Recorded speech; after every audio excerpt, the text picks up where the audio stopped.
One of the strongest possible things that you can make in Elden Ring is, of course, double seppuku, although that has been nerfed. Double seppuku no longer works that much, because if you're going to use a double seppuku, you're going to hurt yourself really bad, and also the damage build up for status ailments that you can cause into enemies has also been increased in PvE. So overall, all in all, a double seppuku has been nerfed in PvE. But they did show some love to this beautiful, gorgeous thing that you have right here. Oh boy, this thing is going to be amazing. And also, we have a new double seppuku. And this thing, it's not going to cause damage into a character. Tell me that doesn't look sick and amazing. And the way the slashes look on the sword while you're fighting with this thing, oh boy, this is just so gorgeous and filthy.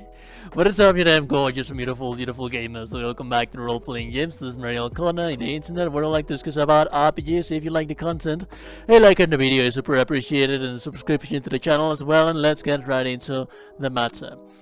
So basically, what they did to this weapon, this is something that you could definitely do before the patch of 1.07.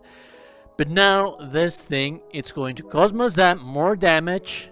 It's going to allow you to use it and to dodge out of harm's way easier. The effect is going to also last longer, and the damage on the weapon itself, it's also going to be longer. It used to be 130, now it's 160. You might think that that's not that much, but if you're having into account that we are dual wielding that extra 160 damage, we're potentially having 60 extra damage on both of our weapons. And oh boy, are they amazing. There's also some other ways that you can do to increase the damage on this thing, but more on that later.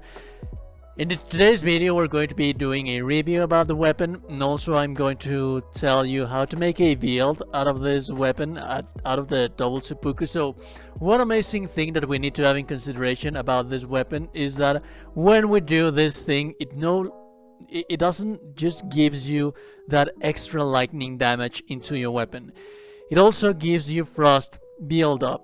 Now, this weapon seems to have a different kind of build-up. The build-up builds itself on the trigger of the animation of the enemy.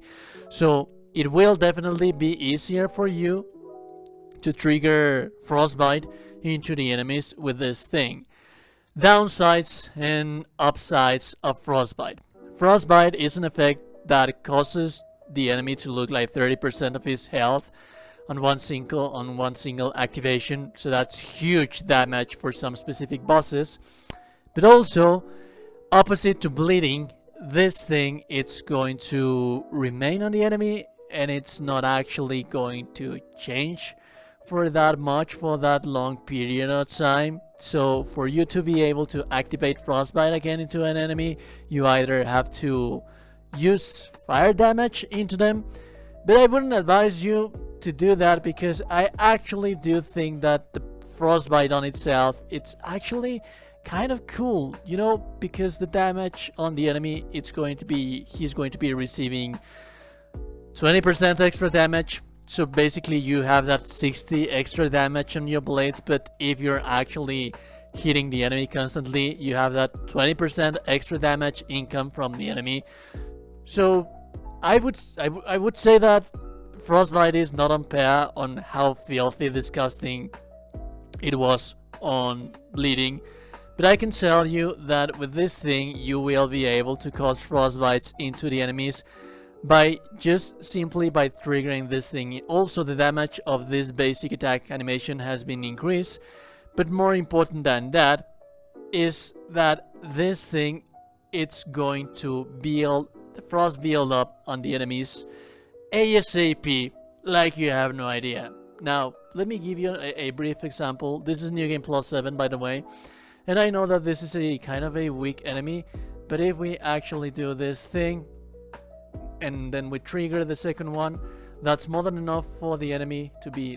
I wasn't able to hit the enemy. I am making a fool out of myself right now, but as you were able to see, just a couple of hits after the animation, after the damage, it's more than enough for you to be able to trigger the Frostbite into the enemies. That is also true for bosses that are not, you know, immune to Frostbite.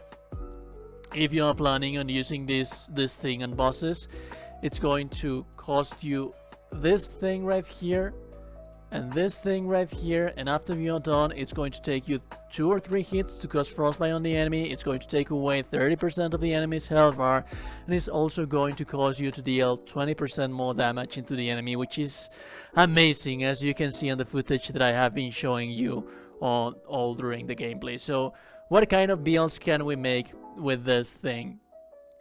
For this build that I am showing you right now, my advice is that you start as a samurai if you want to actually min-max the build. But if you do not want to min-max the build, then that is okay. All of these stats that you have right here, of course you will be able to have them only, and that is only, if you actually do start as a samurai. If you do not start as a samurai, you would have to take away some of those stamina points that I am showing you right here, some of those mind points that I am showing you right here. And now I am going to show you some talismans that you can use with this build. This one right here, the Old Lord's Talisman, for you to have the duration of the effect on the weapon as long as possible. Shout of Alexander, that is amazing, because this thing deals damage like you have no idea. It's finally amazing, it's finally strong, it's really viable, it attacks fast, it's not as broken as many other things that you will find in the game, but you can basically spam this thing into the enemies and just be rolling away, and it's just going to cause tremendous amounts of damage. Another talisman that I would advise for you to use is the Lightning Scorpion Charm. The Lightning Scorpion Charm is going to increase your lightning attack, it's going to increase your damage negation, well, lowers your damage negation for your character, but it's still going to give you a pretty substantial amount of damage into your character, so that is always advised, of course. Another talisman that will benefit from this build, the Claw Talisman, which enhances jumping attacks. Usually when we are dual wielding weapons, it is in your best interest to be doing heavy attacks, heavy jumping attacks, because it's going to cause both of the hits on the enemy, but it's also nice because it has some time frame that is going to allow you to have that invincibility. Another one that is interesting is the Green Turtle Talisman. You are going to be using stamina like you have no idea with this specific weapon, but that being said, tied to that as well, another good talisman that you could be using is the Rotten Wing Sword Insignia. Since this is a fast attacking weapon and we're going to be using a fast succession of attacks, let me show you right here real fast. Since we're going to be doing a high succession of attacks, it's not triggering. I thought that it was supposed to be triggering, but it's not. We do have a small enemy right here. I should probably not be doing this because there's going to be a notch at the background being annoying and all that, but still, it is what it is. I am also not focused on the gameplay because I am just trying to comment and so on and so forth. But as you can see right here, these are very strong enemies, and I am melting away the health bar of the enemy. That was nearly 20k damage in just a couple of hits, and I was able to increase my damage because of the talisman. And it didn't actually, I didn't drop a sweat, it's just broken. The damage output that you will achieve with this thing, it's just amazing, dude. It's just simply amazing. One final thing that you could add to this specific weapon, to this specific combination, the dual seppuku, the dual frozen seppuku, dual frozen lightning seppuku, would be the Flasks of Wondrous Physics.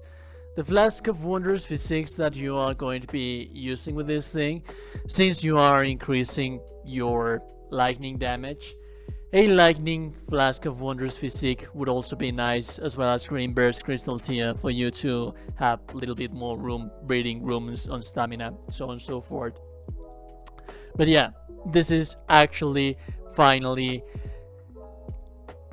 I should thus say broken. It is just as strong as any other build that I have made, and it's just like the plus side of it all is that this thing, it looks, God, dude.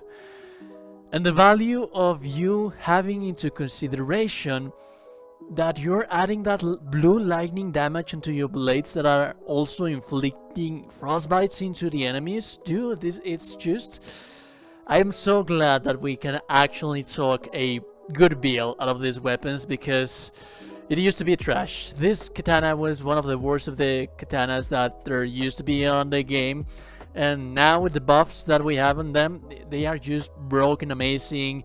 I love them. I am in love with this specific weapon right now. As always, if you like the information, if you find the content useful, a like in the video is super appreciated, and a subscription to the channel as well.